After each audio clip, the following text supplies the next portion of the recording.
जय हिंद। मेरा नाम है सुधांशु और आज हम पढ़ने वाले हैं CBSE class 11 physical education chapter 1 जो कि है changing trends and career in physical education.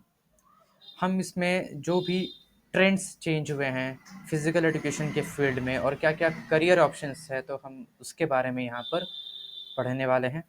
Okay, तो यहाँ पर बोला जा रहा है कि changing trends in physical education have increased its importance as modern physical education stresses the balanced development of body and mind.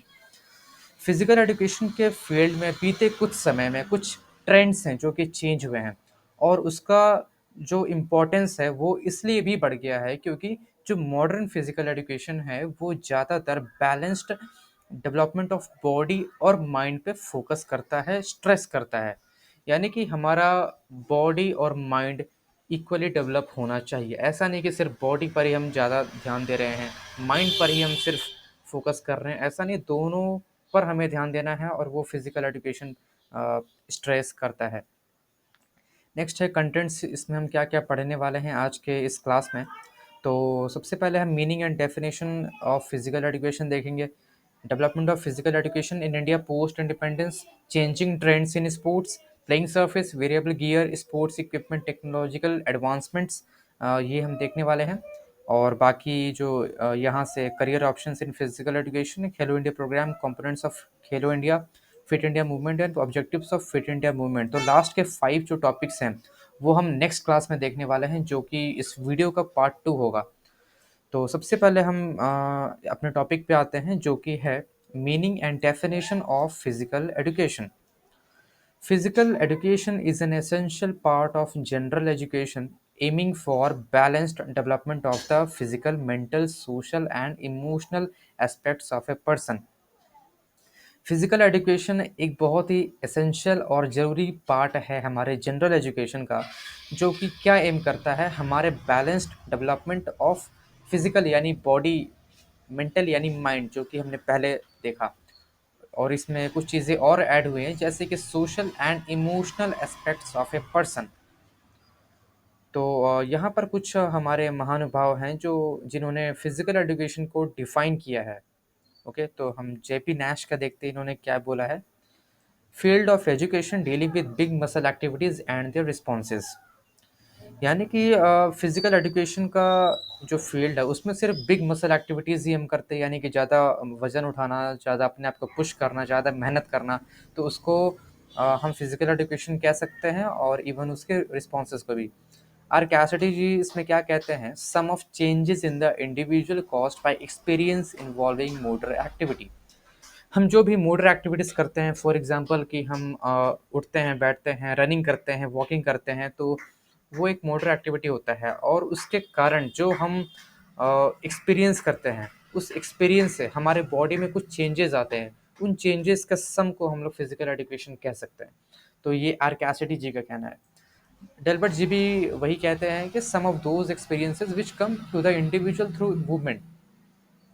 जो भी हम मूवमेंट्स करते हैं उसके थ्रू हमें कुछ एक्सपीरियंसेस होते हैं, उन एक्सपीरियंसेस के सम को हम फिजिकल एजुकेशन कह सकते हैं। तो वही है AIIMS and objectives of physical education. हमें ध्यान रखना होगा कि एम और ऑब्जेक्टिव्स दोनों अलग अलग चीज़ें हैं। एम मतलब कि लक्ष्य, फिजिकल एजुकेशन का लक्ष्य क्या है, और ऑब्जेक्टिव्स, ऑब्जेक्टिव्स यानी कि उद्देश्य क्या है। ओके, उद्देश्य यानी कि हम कोई भी काम करते हैं तो उसके उस काम करने के बाद उसका क्या-क्या है ना, पॉजिटिव इफ़ेक्ट्स हो सकते हैं, तो उससे हम उद्देश्य कहते हैं। उससे क्या-क्या है ना पॉजिटिव चेंजेस आ सकते हैं हमारे एनवायरनमेंट में, हमारी सोसाइटी में, हमारे है ना कंट्री में। तो उसे हम ऑब्जेक्टिव्स कह सकते हैं। और एम आप जानते हैं लक्ष्य, हम कोई भी टारगेट सेट करते हैं उसे अचीव करने के लिए, है ना? तो उसे हम एम कह सकते हैं। तो यहाँ पर बोला जा रहा है कि the overarching aim is to achieve optimum wholesome development of the human personality, physical, mental, social, intellectual and emotional. यहाँ पर एक इंटेलेक्चुअल वर्ड एक और एक्स्ट्रा आ गया है। तो यहाँ पर भी वही बोला जा रहा है कि हमारे होलसम डेवलपमेंट पे फोकस करता है, उसका जो एम है वो फिजिकल एजुकेशन का वो यही है कि हमारा ऑप्टिमम होलसम डेवलपमेंट होना चाहिए ह्यूमन पर्सनालिटी का, जिसके 5 एस्पेक्ट्स है, physical, mental, social, intellectual and emotional. Okay, so यहाँ पर कुछ डायग्राम भी हैं। तो इस डायग्राम में ये कहता है कि AIIMS and objectives of physical education में हमारा फिजिकल डेवलपमेंट आता है, इमोशनल डेवलपमेंट आता है, मेंटल मेंटल डेवलपमेंट आता है, सोशल डेवलपमेंट आता है, डेवलपमेंट ऑफ हेल्थ, हमारी हेल्थ इसमें बेटर होती है ना, हम लोगों से अच्छा इंटरेक्ट कर सकते हैं, सोशल डेवलपमेंट, न्यूरोमस्कुलर कोऑर्डिनेशन यानी कि हमारा जो ब्रेन या फिर न्यूरॉन्स और हमारा जो बॉडी है या फिर मसल्स हैं, उनका कितना अच्छा तालमेल बैठ रहा है, कितना अच्छा दोनों कोऑर्डिनेट कर रहे हैं, उससे हम न्यूरोमस्कुलर कोऑर्डिनेशन कह सकते हैं। तो जब ये सारी चीज़ें मिलती हैं, तब जाकर एक पर्सनैलिटी का डेवलपमेंट होता है। हम सेकंड डायग्राम भी देख लेते हैं, यहाँ पर भी बताया गया है ऑब्जेक्टिव।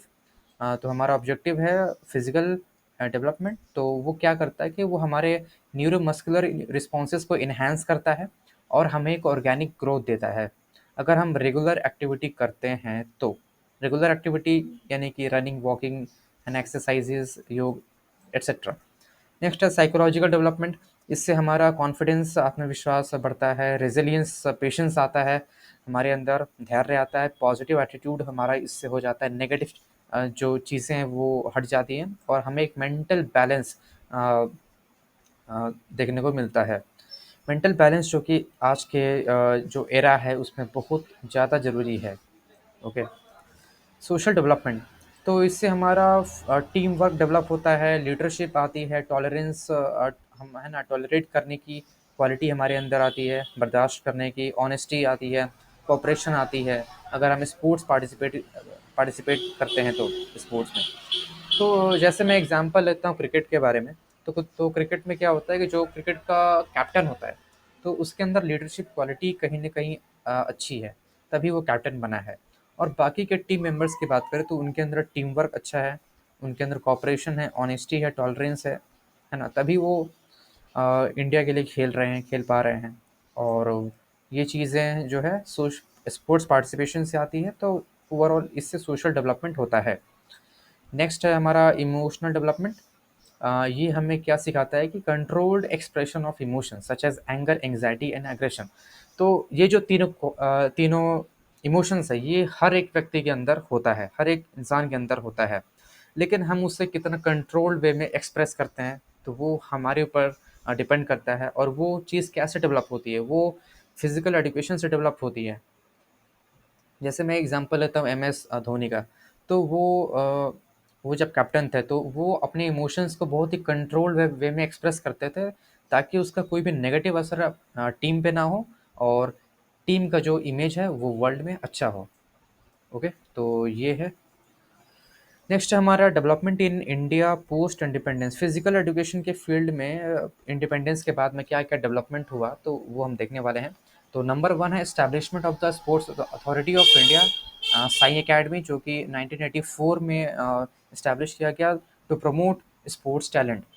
जो भी स्पोर्ट्स टैलेंट हैं, बहुत तरह के स्पोर्ट्स हो गए, तो उनको प्रमोट करने के लिए वो साई का जो है इस्टेब्लिशमेंट किया गया। Integration of physical education into school curricular nation wide. Schools में जो है फिजिकल एजुकेशन को लाया गया और पूरे इंडिया में इसको नेशन वाइड इसको लाया गया। ओके, अलग अलग स्कूल्स में, अलग अलग कॉलेजेस में इसको इंटीग्रेट किया गया। नेक्स्ट है हमारा hosting Asian games 1951, 1982 and Commonwealth games 2010, boosting infrastructure and global visibility. जो एशियन गेम्स हमारे होस्ट किए गए थे 1951 और 1982 में, साथ ही हमारा कॉमनवेल्थ गेम्स भी हुआ था जो कि 2010 में हुआ था। तो उससे हमारा क्या हुआ, उससे हमारा फ़ायदा बेनिफिट्स ये हुआ कि हमारा जो इंफ्रास्ट्रक्चर है, हमारी जो अर्थव्यवस्था है, तो उसमें एक बूस्ट मिला, और हमें एक ग्लोबल विजिबिलिटी मिला। जो हमारे देश का जो है ना पहचान है, वो पूरे वर्ल्ड में लोगों ने देखा। नेक्स्ट है growth of stadiums, training centres and sports academies. बहुत सारे स्टेडियम्स, बहुत सारे ग्राउंड्स डेवलप हुए हैं, ट्रेनिंग सेंटर्स डेवलप हुए हैं और स्पोर्ट्स अकेडमीज बहुत सारे खुल गए हैं। ओके, तो ये चीज़ें इंडिपेंडेंस के बाद हुई। Recognition and revival of indigenous games such as kabaddi, kho kho, traditional martial arts etcetera. हमारे कुछ गेम्स हैं जैसे कि कबड्डी, खो खो, ये सब एंड ट्रेडिशनल मार्शल आर्ट्स। तो ये सब गेम्स जो हैं वो काफ़ी पुराने हैं, है ना, प्री इंडिपेंडेंस है ना, एंशियंट गेम्स हैं ये सब। तो उनको रिकॉग्निशन कैसे मिला? उनको रिवाइवल कब मिला? उनका रिवाइवल कब हुआ? तो वो इंडिपेंडेंस के बाद में हुआ। ओके, आप देख सकते हैं कि ये सब जो स्पोर्ट्स है, कबड्डी, खो-खो, ये इवन हमारे टीवी शोज़ टीवी में भी शो होते हैं। उनके कॉम्पिटिशन्स होते हैं, उनके टूर्नामेंट्स होते हैं। नेक्स्ट है rising international successes in cricket, badminton, wrestling, boxing and shooting. हाँ, इस प हमारा जो कुछ गेम्स हैं, जैसे कि cricket specially badminton, wrestling, boxing and shooting, ये 5 गेम्स में स्पेशली हमारा जो है सक्सेस हुआ इंटरनेशनली, है ना? तो वो इंडिपेंडेंस के बाद हुआ। नेक्स्ट है चेंजिंग ट्रेंड्स इन स्पोर्ट्स। क्या-क्या ट्रेंड्स हैं? क्या-क्या ट्रेंड्स हमारे चेंज हुए हैं स्पोर्ट्स में, है ना? बीते कुछ समय में, बीते कुछ सालों में। तो प्लेइंग सर्फेसेस इसमें चेंज हुआ है, shift from natural grass to artificial turf for durability, multi sport use and lower maintenance. तो हम पहले नेचुरल ग्रास में हम खेलते थे, है ना? जो जो मिट्टी में उगाई जाती थी, लेकिन अब हम एक आर्टिफिशियल टर्फ में खेलते हैं, एक आर्टिफिशियल ग्राउंड पे, आर्टिफिशियल टर्फ यानी कि आर्टिफिशियल घास भी कह सकते हैं आप, ग्रास। तो उसमें हम खेलते हैं, उससे हमारा ड्यूरेबिलिटी बढ़ा हमारे ग्राउंड का, वो ज़्यादा देर तक चला, टिकाऊ रहता है वो। और वो मल्टी स्पोर्ट यूज़, उसमें आप बहुत सारी चीज़ें कर सकते हैं, है ना? मल्टी स्पोर्ट यूज़, बहुत सारे गेम्स आप उसमें खेल सकते हैं। और लोअर मेंटेनेंस, और उसका मेंटेनेंस के लिए ज़्यादा आपको है ना, ज़्यादा नहीं माँगता है वो।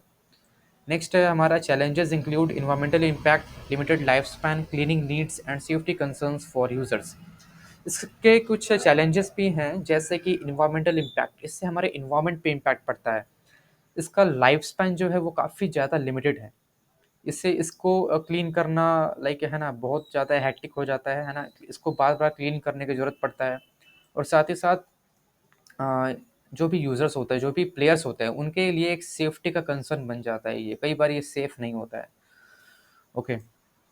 नेक्स्ट है हमारा वियरेबल टेक्नोलॉजी। इसमें क्या-क्या हम वियरेबल टेक्नोलॉजी हमारे games and sports physical education में आए हैं, तो वो हम देखने वाले हैं। वियरेबल्स में smart watches, GPS trackers, RFID chips, sensored embedded clothing, head mounted displace.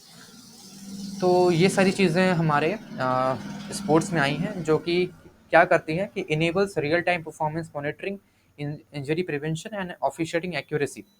ये हमें रियल टाइम जो प्लेयर्स का परफॉर्मेंस है वो मॉनिटर करने में हेल्प करती है, हमारी इंजरी को प्रिवेंट करती है, और साथ ही साथ, है ना, हमें एक एक्यूरेसी देती है, हमें एक्यूरेट डेटा देती है कि जो भी गेम्स हो रहे हैं उसका डेटा, है ना, कहीं कुछ गलत तो नहीं हो रहा है, कहीं कुछ कहीं पर चीटिंग तो नहीं हो रहा है, तो वो सब हमें ये सब चीज़ें वेरिएबल्स से हमें हेल्प मिलती है। नेक्स्ट है इक्विपमेंट इनोवेशंस। तो कुछ इक्विपमेंट्स में इनोवेशन हुए हैं, जैसे कि क्लोथिंग में क्या हुआ कि मॉइस्चर विकिंग फैब्रिक्स, है ना, drag reducing swim suits. Moisture Viking fabrics का मतलब कि मॉइस्चर वो सोखता नहीं है।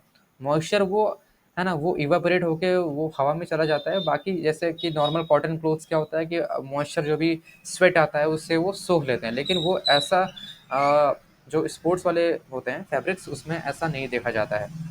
नेक्स्ट है ड्रैग रिड्यूसिंग स्विम सूट्स। ऐसे स्विम सूट्स बनाए जाते हैं जो जिसमें कि ड्रैग काफ़ी कम होता है, यानी फ्रिक्शन कम होगा, तो और, है ना, अच्छे से एक स्पोर्ट्स पर्सन जो है परफॉर्म कर सकता है।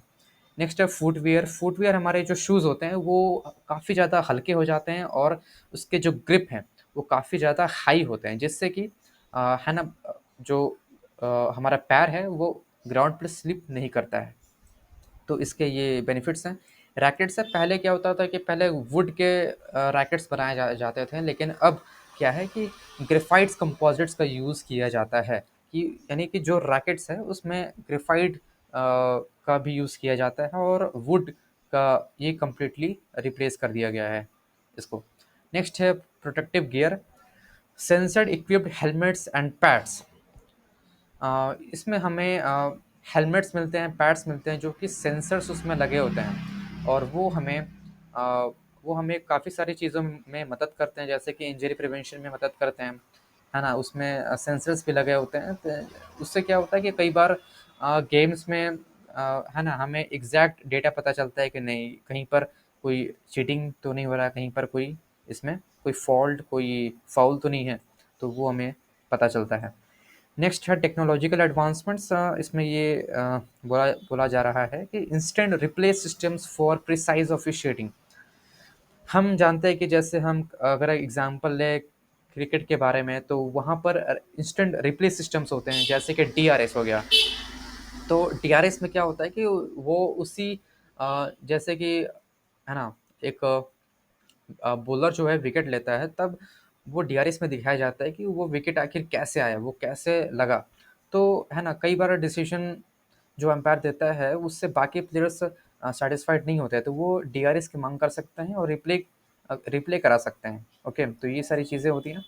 नेक्स्ट है सेंसर टूल्स।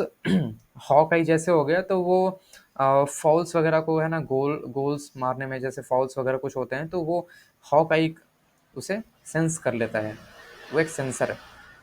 तो वही है कि sensor tools hawkeye for goal line, offside and foul foul डिटर्मिनेशंस।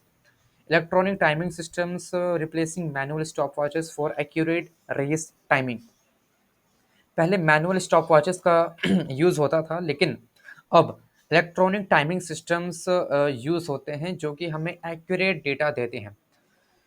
जैसे कि हाँ, कोई भी एक स्प्रिंटर होता है, कोई एक रनर होता है, अगर वो 400 मीटर 200 मीटर का रेस करता है, तो वो किस एग्जैक्ट टाइमिंग में वो अपने फिनिश टाइम पे पहुंचा, वो हम इलेक्ट्रॉनिक टाइमिंग सिस्टम से देख सकते हैं। और वो मैनुअल स्टॉप वॉचेस जो कि व्यक्ति चलाता है, जो कि इंसान चलाता है, उससे आप उतना आप एक्यूरेट डेटा नहीं है ना, ला सकते हैं। नेक्स्ट है RFID chips for real time athlete tracking in in long distance events. जैसे कि कोई भी एथलीट होता है, वो लॉन्ग रनिंग करता है, मैराथन करता है, तो वो उनमें आरएफआईडी चिप्स लगते हैं जो कि उसके रियल टाइम एथलीट के ट्रैक को ट्रैक करती है, जैसे कि वो कहाँ पर है और वो कितने किलोमीटर चल चुका है और वो कहाँ तक पहुँचा है। तो वो सारी चीज़ें हैं जो हैं, वो आरएफआईडी चिप्स पता करते हैं। वो एक रियल टाइम डेटा देती है एथलीट के बारे में। Okay, specially in long distance events. Smart helmets with force dispersion sensors to reduce head injury risk. Smart helmets भी आ चुके हैं जो कि जब भी वो चोट लगता है हमें, तो वो क्या करता है कि जो भी फोर्स लगता है, तो उस फोर्स को डिस्पर्स कर देता है, ताकि चोट जो है वो एक जगह पर ही ना लगे। वो है ना, वो डिस्पर्स होगा तो थोड़ा कम चोट लगेगा हमें, तो उससे हमें हेड इंजरी का रिस्क जो होता है वो काफ़ी कम हो जाता है। तो नेक्स्ट है हमारा करियर ऑप्शंस इन फिजिकल एजुकेशन। तो ये हम नेक्स्ट क्लास में देखेंगे, जो इसी वीडियो का पार्ट 2 होगा। तो अभी के लिए हम इतना ही पढ़ते हैं। ओके, तो बाकी का वीडियो जो है वो पार्ट 2 में आएगा, और अभी के लिए इतना ही। Thank you. जय हिंद, जय भारत।